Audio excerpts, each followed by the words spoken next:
दोस्तों, आज की ये कहानी सिर्फ एक प्रोमो नहीं, बल्कि एक ऐसे तूफान की पहली गूंज है जो आने वाले अक़सात में पूरी तरह फटने वाला है। जरा सोचिए, किसी के पास सिर्फ 3 दिन हैं। 3 दिन यानी बेहतर घंटे। और इन बेहतर घंटों में एक ऐसा खेल खेला जाना है जिसमें दांव पर सिर्फ इज्जत नहीं, बल्कि पूरी जिंदगी लगी हुई है। दरिया कुमार ये नाम सुनते ही जहन में एक ऐसे इंसान की तस्वीर अभरती है जो बाहर से तो मजबूत दिखता है, लेकिन अंदर से किसी गहरे खौफ की गिरफ्त में है। और यही खौफ उसकी सबसे बड़ी कमजोरी बनने वाला है। जो आवाजें हमें उस प्रोमो में सुनाई दे रही हैं, वो किसी एक इंसान की नहीं, बल्कि एक पूरी साजिश की हैं। एक ऐसी चाल की जिसकी हर चाल पहले से तय है, हर कदम पहले से सोचा हुआ है। और इस चाल का शिकार बनने वाला है दरिया कुमार। पहली आवाज जो हमें सुनाई देती है, वो इंतहाई एतमाद से भरी हुई है। इसमें कोई झुझक नहीं, कोई हचकचाहट नहीं। शख्स कहता है, हमारे पास सिर्फ 3 दिन बाकी हैं। 3 दिन काफी हैं। अगले बेहतर घंटों में मैं दरिया कुमार को इस हद तक दबाऊंगा कि वो अपना जुर्म खुद कबूल कर लेगा। सोचिए दोस्तों, ये सिर्फ एक धमकी नहीं है, ये एक पक्का इरादा है। इस आवाज के पीछे कोई ऐसा शख्स है जिसने दुरिया कुमार को शीशे की तरह पढ़ लिया है। उसे मालूम है कि दरिया की असल कमजोरी क्या है, उसका खौफ। और जब इंसान के अंदर खौफ बैठ जाता है, तो वो सही और गलत की पहचान खो देता है। वो गलतियां करने लगता है, और वही गलतियां इसकी बर्बादी का रास्ता बनती हैं। और यही बात दूसरी आवाज भी कहती है। वो शख्स जो उस पूरी साजिश का दिमाग है, वो इंतहाई ठंडे दिमाग से कहता है, कुमार के अंदर खौफ है, और उसी खौफ के चलते वो कोई ऐसी गलती करेगा जो हमें उसे बेनकाब करने का मौका देगी। यानी ये लोग दरिया कुमार को मारना नहीं चाहते, उसे नुकसान नहीं पहुंचाना चाहते। वो तो चाहते हैं कि दरिया कुमार खुद अपने पीरों पर कल्हाड़ी मारे। उसे इतना मजबूर किया जाए, इतना डराया जाए कि वो अपने ही जाल में फंस जाए। ये एक सोची समझी साजिश है, और उसका शिकार बनने वाला है दरिया कुमार। अब सवाल यह है कि आखिर किसने रची है यह साजिश? कौन है वो शख्स जो दरिया कुमार को इतनी बारीकी से समझता है?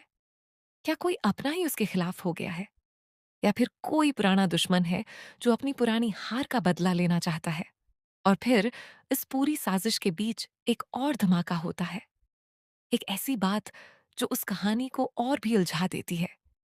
एक शख्स कहता है, अगर देखा जाए तो मंत को गए हुए अभी सिर्फ 4 घंटे हुए हैं।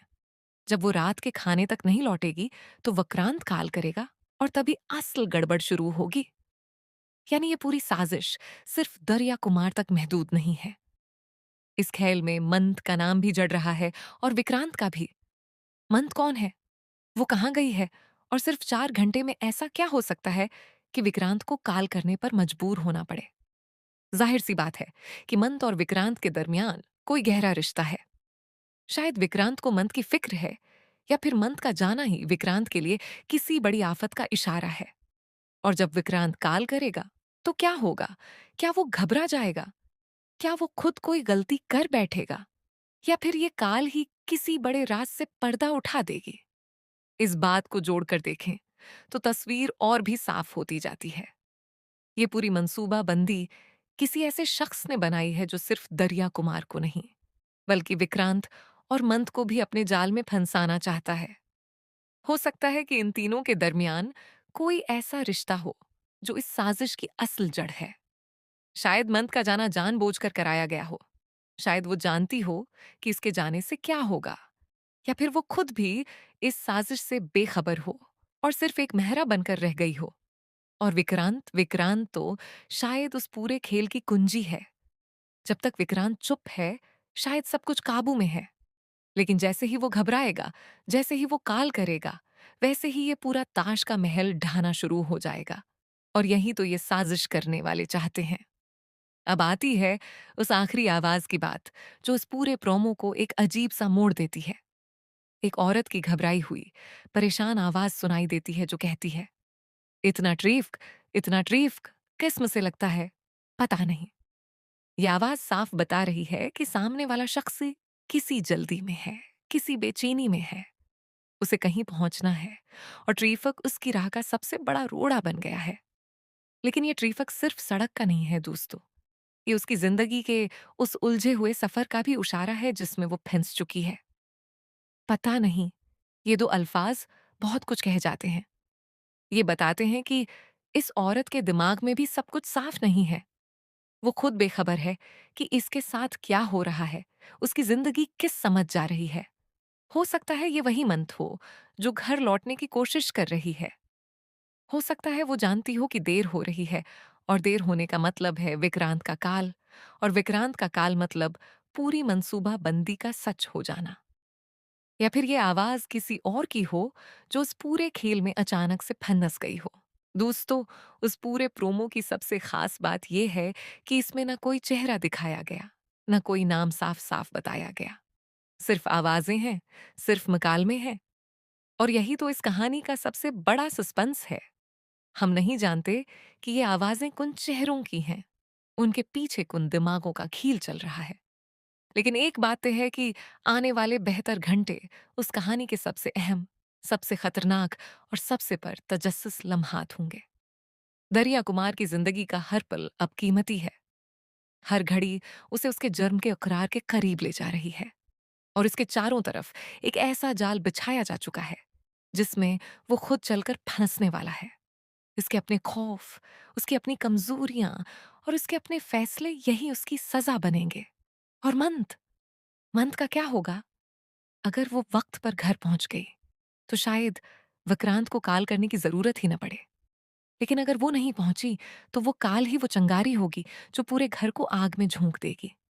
विक्रांत का काल सिर्फ एक फोन नहीं होगा, वो एक इशारा होगा, एक ऐसा सिग्नल जो सारी साजिशों को उनकी असल मंजिल तक पहुंचाएगा। और उसके बाद जो होगा, इसकी उम्मीद शायद ही किसी को हो। ये कहानी अब सिर्फ दरिया कुमार की नहीं रह गई है। ये अब हर इस इंसान की कहानी बन चुकी है जो इस प्रोमो में किसी ना किसी रूप में जड़ा हुआ है। सबसे बड़ा सवाल यह है कि क्या दरिया कुमार सच में गुनहगार है, या फिर वो भी किसी और की साजिश का शिकार है? क्या उसके अंदर का खौफ उसके अपने किए की सजा है, या फिर कोई उसे बुलावजा डरा रहा है? और जो लोग उसे बेनकाब करना चाहते हैं, क्या उनके इरादे सच में नेक हैं, या फिर वो भी अपने किसी जाती मफाद के लिए ये खेल खेल रहे हैं? दोस्तों, ये वो सवाल हैं जिनके जवाब आने वाले एक साथ में ही मिलेंगे। लेकिन तब तक ये प्रोमो हमें अपनी गिरफ्त में ले चुका है। बेहतर घंटों की ये अल्टी गंती शुरू हो चुकी है। अब देखना यह है कि इस खेल में कौन जीतता है, सच या साजिश, खौफ या हिम्मत, और सबसे बढ़कर क्या दरिया कुमार खुद को बचा पाएगा, या फिर उसकी अपनी ही गलतियां उसे उसकी मंजिल तक पहुंचाएंगी।